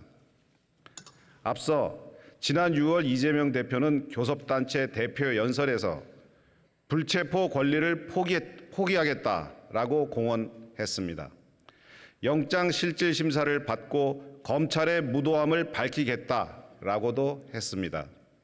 하지만 이재명 대표는 검찰 출석 통보를 받은 후 오히려 단식을 시작했습니다. 이를 통해 사법 절차에 심대한 지장을 초래하고 있습니다. 지난 18일 이재명 대표에 청구된 구속영장에는 백현동 개발사업 특혜 의혹 관련 200억 원대 배임 혐의, 쌍방울 대북 송금 의혹 관련 800만 달러 뇌물 혐의가 적시되어 있습니다. 만약 이 내용이 사실이 아니라면 단식을 할 것이 아니라 당당하게 사법 절차를 통해 해명하는 것이 더 현명한 방법입니다. 영장 실질 심사가 기각되면 이재명 대표와 민주당은 그동안의 사법 리스크 속박에서 벗어나서 오히려 날개를 달게 됩니다. 야당 의원님들께 호소합니다. 헌법과 법률이 보장하는 해임 건의와 탄핵은 견제와 균형을 위해 국민들께서 국회에 부여한 권한으로 신중하게 행사되어야 합니다. 그런데 국민들께서는 이번 국무총리 해임과 검사 탄핵에 대해 심각한 헌법과 법률의 위반이 있었는지 공감하지 못하고 있습니다. 국무총리는 국정 전반을 총괄하고 행정 각부를 통할하는 중요한 자리입니다. 이 같은 중요성으로 인해 재헌국회 이후 국무총리 해임 건의안이 통과된 경우는 단 한 번도 없었습니다.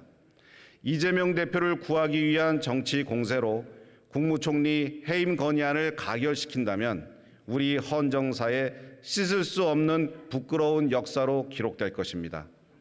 아무쪼록 대한민국 국회의원으로서 신중하게 표결에 임해 주실 것을 간곡히 호소드립니다. 경청해 주셔서 감사합니다. 이양수 의원 수고하셨습니다. 의사일정 제6항 국무총리 한덕수 해임 건의안을 상정합니다. 송기현 의원 나오셔서 제안 설명해 주시기 바랍니다.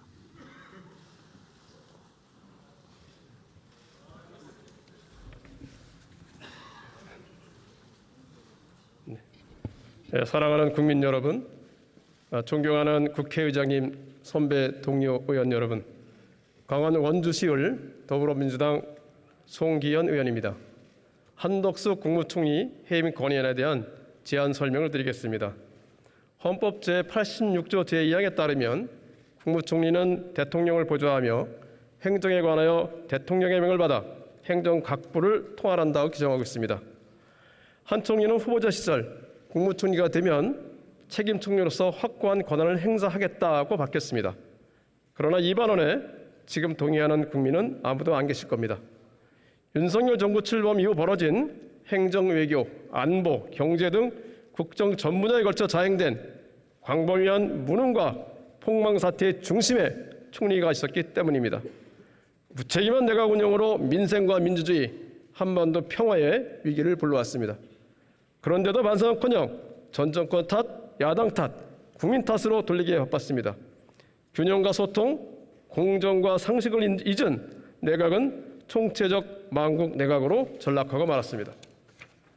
최근 159분의 무고한 생명을 앗아간 12구 이태원 참사의 정치적 법적 책임자 이상민 장관이 아무 일 없다는 듯 행정안전부로 복귀했습니다.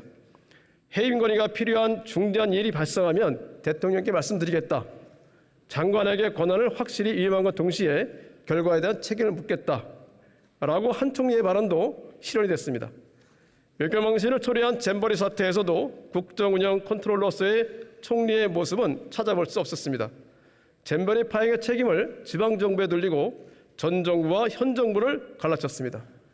이도 모자라 새만금 SOC에 잔 77.6%를 보복 삭감하며 덧난 인심에 소금을 뿌렸습니다.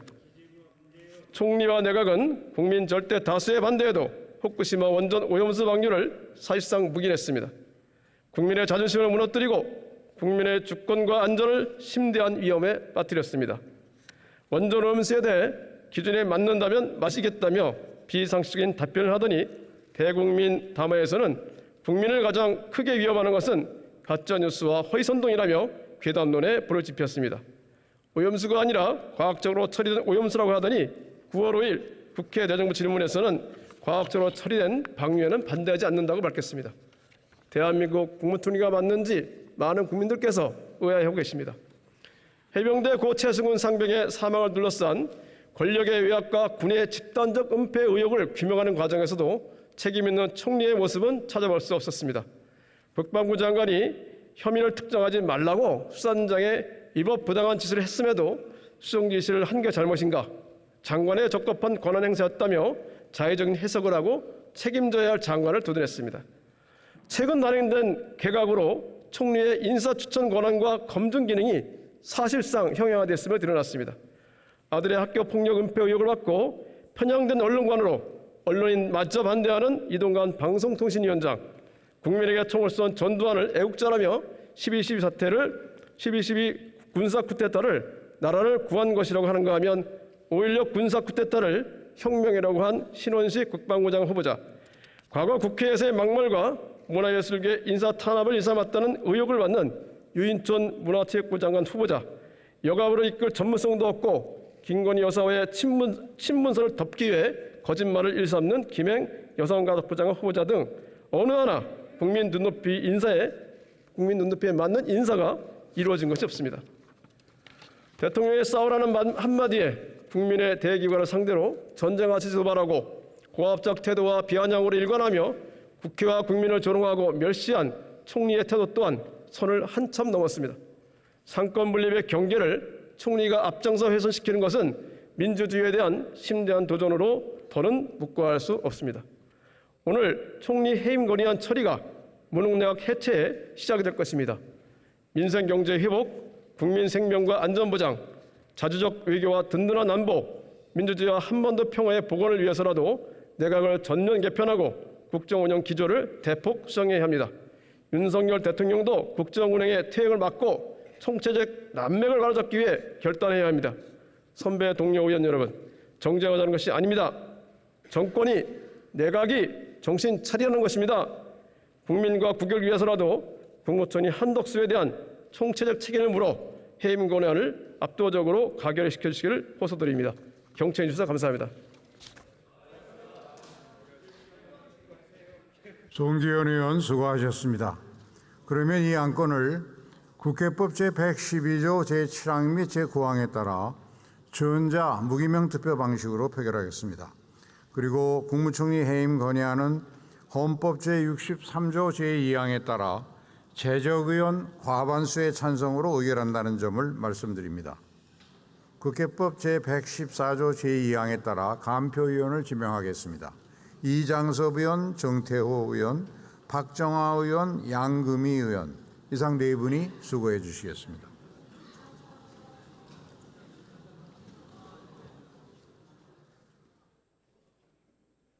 감표위원께서는 감표연소로 나와 주시기 바랍니다.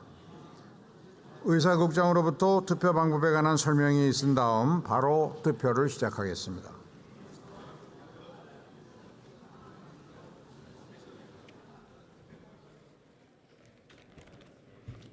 투표 방법에 대하여 설명드리겠습니다. 먼저 카드형 명패를 받은 후 기표소에 입장하여 좌측 명패 투입구에 카드형 명패를 투입하면 투표할 안건이 화면에 표시됩니다.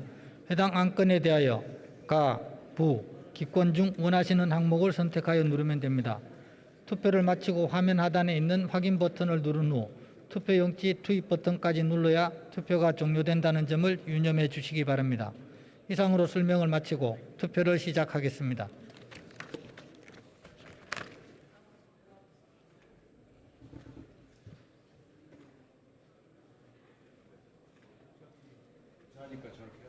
예. 네, 국무총리 해임 건의안 잠시 뒤에 이제 표결이 시작이 될 것 같죠? 예, 그렇습니다. 예. 잠시 뒤에 이제 시작이 될 것 같고요. 저희 옆에는 지금 신경민 전 의원 그리고 신성범 전 의원도 오셨습니다. 어서 오세요. 안녕하세요. 네, 예. 자, 지금 이재명 대표 체포 동의안 표결에 앞서서 한덕수 총리 해임 건의안 표결이 잠시 뒤에 진행될 예정입니다. 앞서 저희가 생방송으로 송기현 의원이 이번 해임 건의안 발의 이유에 대한 설명을 했습니다. 책임 총리의 모습을 전혀 보이지 않았다.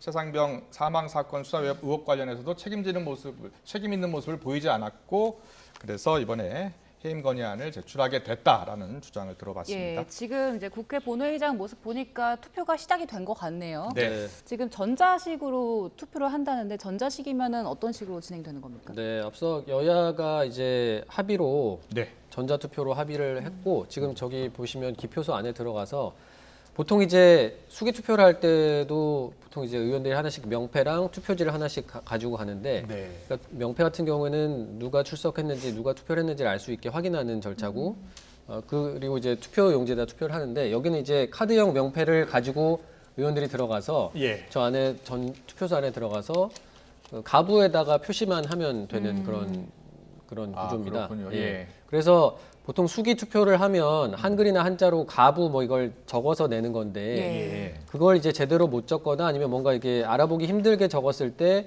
그게 이제 무효가 되거나 이런 경우가 지난 있잖아요. 2월에 2차 네. 체포동의안 처리 때 두 표인가요? 네. 예. 무인지 부인지. 굉장히 그렇습니다. 그걸 무인지, 가지고 부인지. 예. 시간이 오래 걸렸었죠. 예.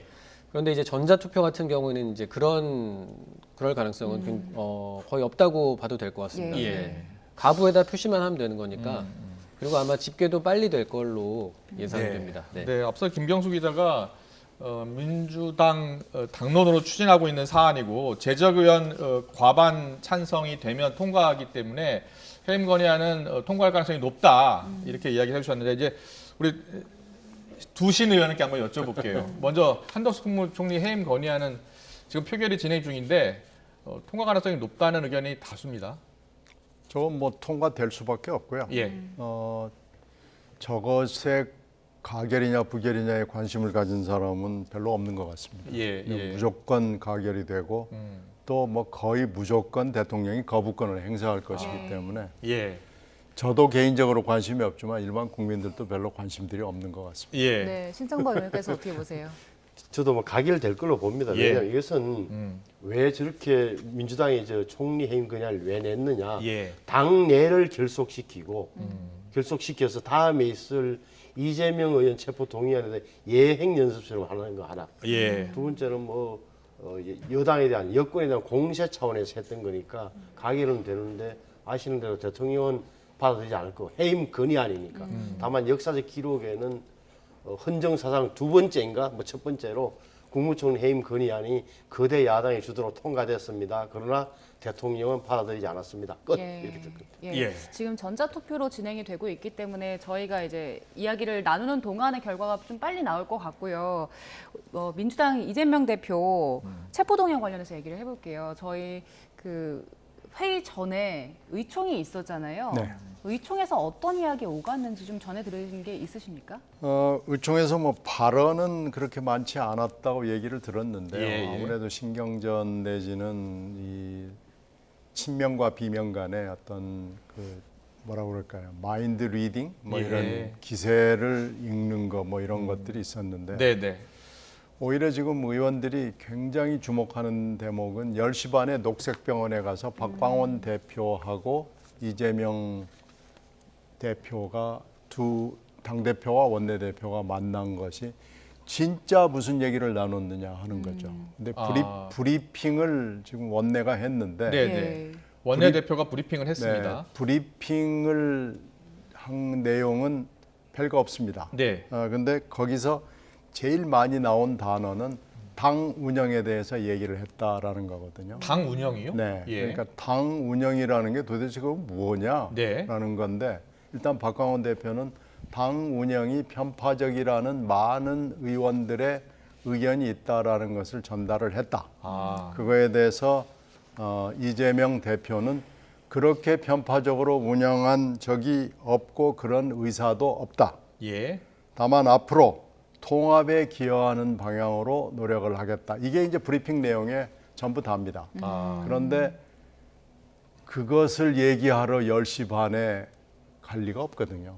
예. 더군다나 이 교통체증이 있는 그 시간에 왔다 갔다 지금 현재 대사를 앞두고 있는 원내대표가 완전히 오전 시간을 비우고 그 얘기를 하러 거기까지 가서 단식 그만하시라, 뭐 건강을 추스리라 이런 덕담하러 갔을 리는 없거든요. 예. 그래서 지금 거기서 나오고 있는 상당히 많은 얘기는 현재 그 금방 있게 될 이 표결 전망. 네. 이걸 일단은 원내대표의 책무상으로 예.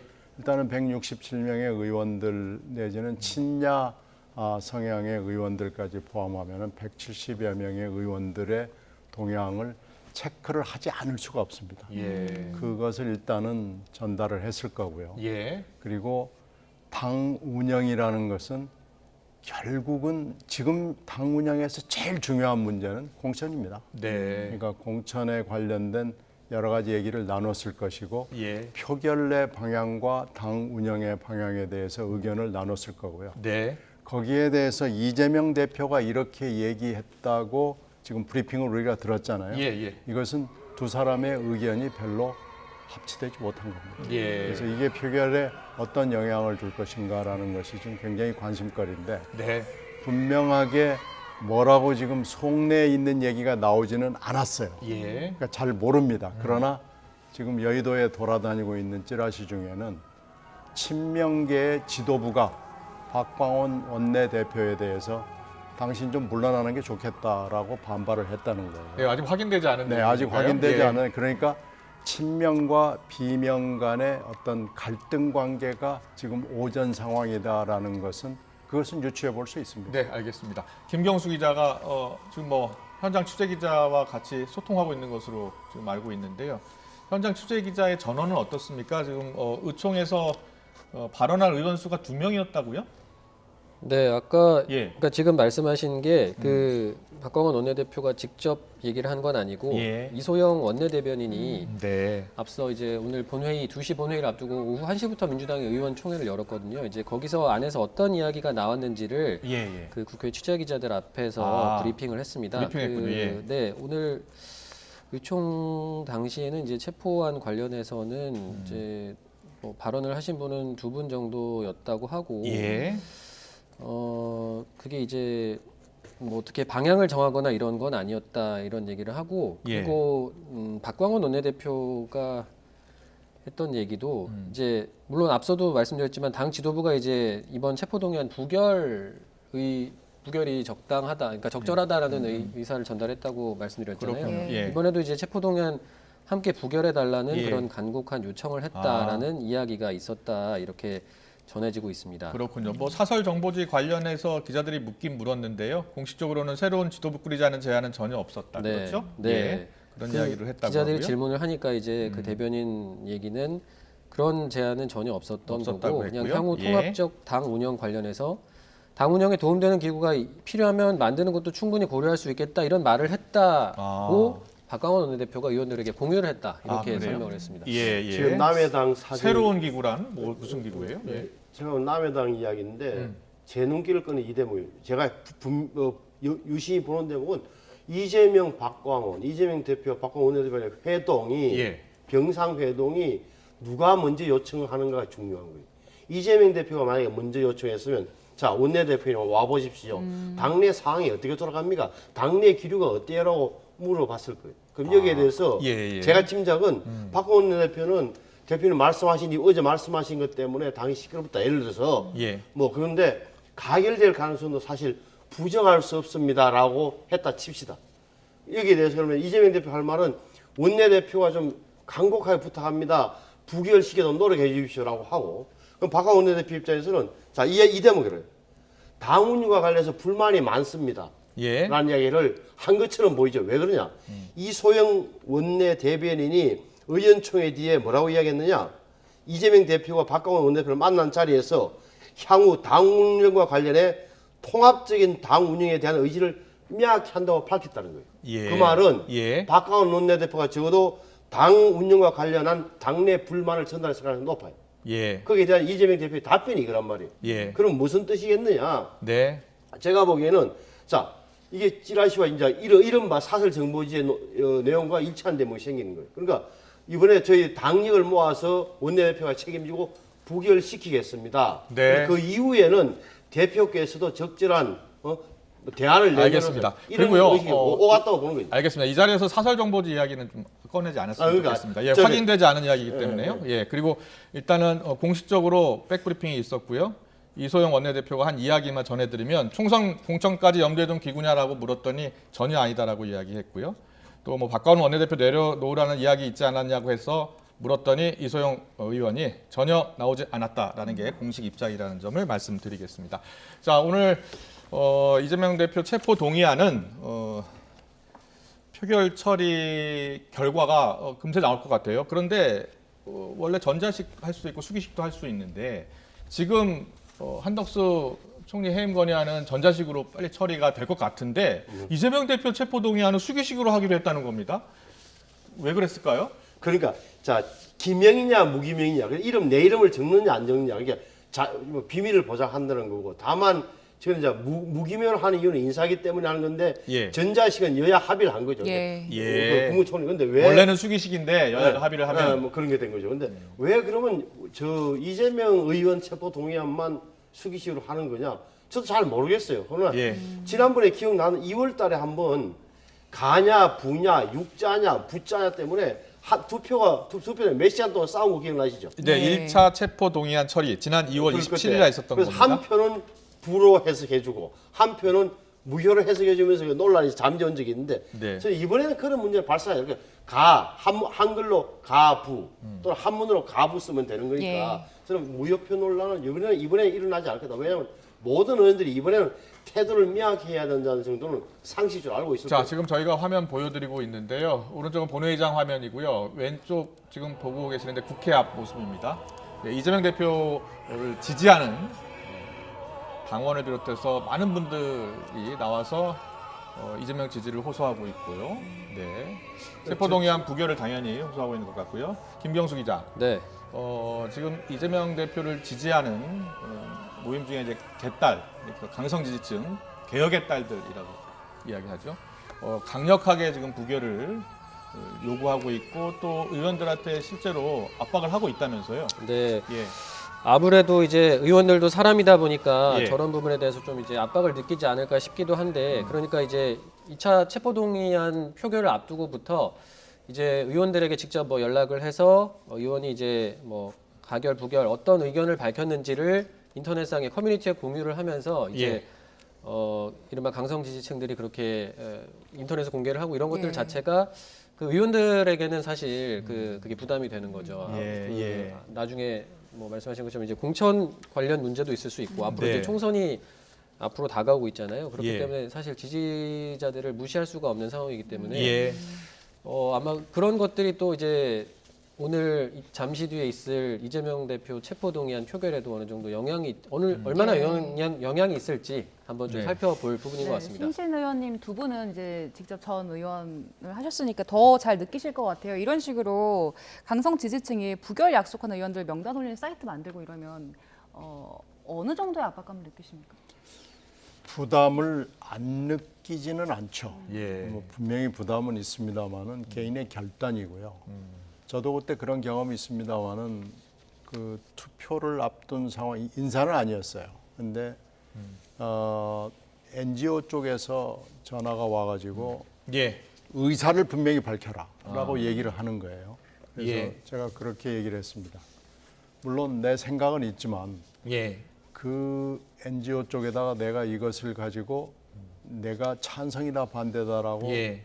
구체적으로 투표 전에 말을 하고 싶지는 않다.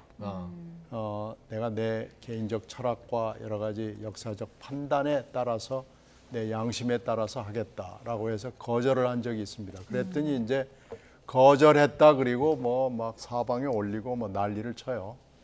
그런데 이건 분명히 해서는 안 되는 일들을 하는 겁니다. 그래서 네. 지금도 제명인의 마을 사람들이 의원 개개인들한테 전화를 해서 올려라. 그걸 올리면은 우리가 그것을 실어가지고 퍼날르겠다라고 그래서 지금 100명이 넘는 의원들이 여기에 올렸습니다. 예. 오늘 오전까지만 해도 100명을 훌쩍 넘기는 의원들이 예. 올렸어요. 뭐라고 올렸어요? 아니 나는 이번에 부결을 확실히 찍는다라고 예. 올렸습니다. 100 몇십 명이요? 100명 이상이. 아침에 제가 확인했을 때는 예. 103명이었는데 지금은 훨씬 더 늘었을 겁니다. 아, 예. 그런데 지금 이렇게 해서는 안 되고요. 더군다나 이것은 정말로 중요한 겁니다. 이건 민주당 내지는 한국의 정당의 방향을 가르는 거거든요. 네. 이렇게 해서는 안 되는 일을 지금 제명인의 마을이라는 이건 뭐 NGO도 아니고 아무것도 아니죠. 예. 후원 조직인데 이렇게 하는 것은 이 민주정치를 훼손하는 것이고 국회 내지는 정당 정치에 엄청난 부담을 주는 겁니다. 그래서 네. 저는 이런 일은 좀 안 일어났으면 좋겠습니다. 알겠습니다. 오늘 민주당 의원총회에 대한 관심이 상당히 높았어요. 사실은 1시간 정도 좀 넘게 진행이 된 것 같은데 이와 관련해서 기자들의 질문 가운데 가장 관심이 높았던 질문은 기구 만드는 이야기가 계속 나오고 있어요. 근데 이 기구가 뭐냐면 다양한 의견, 의사가 반영되는 당 통합 운영 기구라는 겁니다. 그 기구 이야기가 좀 나왔고 그 기구에 대해서 어떤 기구냐라고 기자들이 계속 물어본 거예요. 근데 공천 관련 기구는 아니다 이런 표현이 들어가 있네요. 저는 그래서 아까 때문에 사설 정보지 저거 이야기한다고 때로는 예. 이런 타이밍에는 사설 정보지가 좀 더 빠를 가능성이 있어요. 왜 그러냐? 예. 사석에서 굉장히 했던 이야기가 빠르게 전달되면서 그래서 저는 단순하게 뭐 기자들이 아직 공식으로 네. 취재가 안 된 내용일 뿐이지 가능성이 높다고 보는 거예요. 예. 박광원과 이재명 사이에. 예. 또 하나는 뭐랄까 지금 민주당 강성 지지자들의 저 행태는 엄청난 압박을 되는 거예요. 예. 지금 신경민 전 의원님께서는 용기 있게 뿌리쳤지만 이거는 당 시민단체가 아니라 당원들이에요. 강성 당원들. 예. 공천을 앞두고 있어요. 보십시오. 그 수박 박살 내겠다는 사람들이 자기 지역에 와서 활기하고 있으면서 선거운동 하고 있죠. 또 예. 그러면 동의안에 체포 동의안에 찬성하냐 반대하냐 의견을 분명히 해라. 반대하는 의견들은 명단을 100몇 명 공개해서 무슨 말이냐? 그러면 반대한다고 은명하지 않은 의원들은 그러면 잠재적인 찬성 또는 비토 세력이 있잖아요. 예. 그 명단을 관리 대상이 됐다는 엄청난 압박이에요. 또 하나는 이른바 친명계의 핵심이 가결하는 의원 끝까지 추적해서 정치 생명 끝장내겠다고 하는 이런 마당에 예. 또 국회 본회의장 바깥에서는 저렇게 스피커 소리 큰데 네. 본회의장에 들어가는 이 신모 의원, 만약 현역이라면 등골이 서늘하죠. 예. 엄청난 압박이 되는 거예요. 네. 자, 이게 두 분께 또 여쭤보고 싶은 게 이재명 대표가 어제 SNS에 글을 올렸잖아요. 사실상 부결을 호소하는 글이었다라는 분석인데요. 앞서 이제 김경수 기자가 그 글에 대한 당내 평가가 많이 엇갈렸다는 이야기를 해줬어요. 신경민 의원께서는 그 SNS를 어떻게 평가하세요? 해임 건의안은 잠시만요. 총 투표수 295표 중 가 175표, 부 116표, 기권 4표로서 가결되었음을 선포합니다.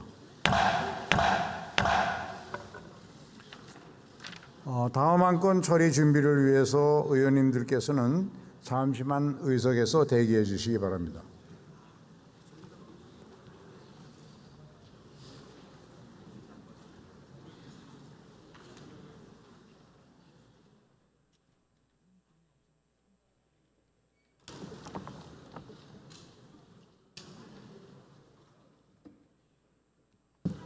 일단 다 온 걸로 네, 다 출석을 한 것 보이고요. 같습니다. 지금 예. 민주당 의원 167명에다가 가결이 지금 175명에 이 찬성을 한 건의가 8명 정도가 또 찬성 의견을 밝힌 거죠. 네. 예, 정의당을 비롯해서 야권 성향 의원들 예. 포함한 의원들이 더 투표를 한 것 같습니다. 예상된 네. 결과가 나온 예. 것 같습니다. 자, 잠시 뒤에 이제 이재명 대표 체포 동의안 또 표결이 이어지겠는데요. 한동훈 장관의 설명이 있을 예정이죠? 네, 맞습니다. 네. 지금 이제 다음 안건 예. 상정을 위해서 준비를 하는 것 같은데요. 네. 자, 그럼 앞서 제가 질문 드렸던 거 어제 SNS 글을 어떻게 보셨어요? 네, 그 질문 전에 예. 제가 왜 민주당 의원들이 기구 구성에 대해서 관심을 갖느냐 예. 한마디만 예, 설명을 말씀하세요. 드리면요. 6월 달에 다 기억하시듯이 김은경 혁신위원회가 구성이 됐잖아요. 예. 근데 그 6월, 7월, 8월 동안에 겪은 일을 이렇게 돌이켜 보면은 5월 달에 혁신위원회 구성을 장시간의 혁신의총을 통해서 결정을 했어요. 예. 그런데 혁신위 구성을 대표한테 맡겼더니 대표가 혁신위를 어떻게 무력화시킬 수 있다는 것을 보여준 겁니다.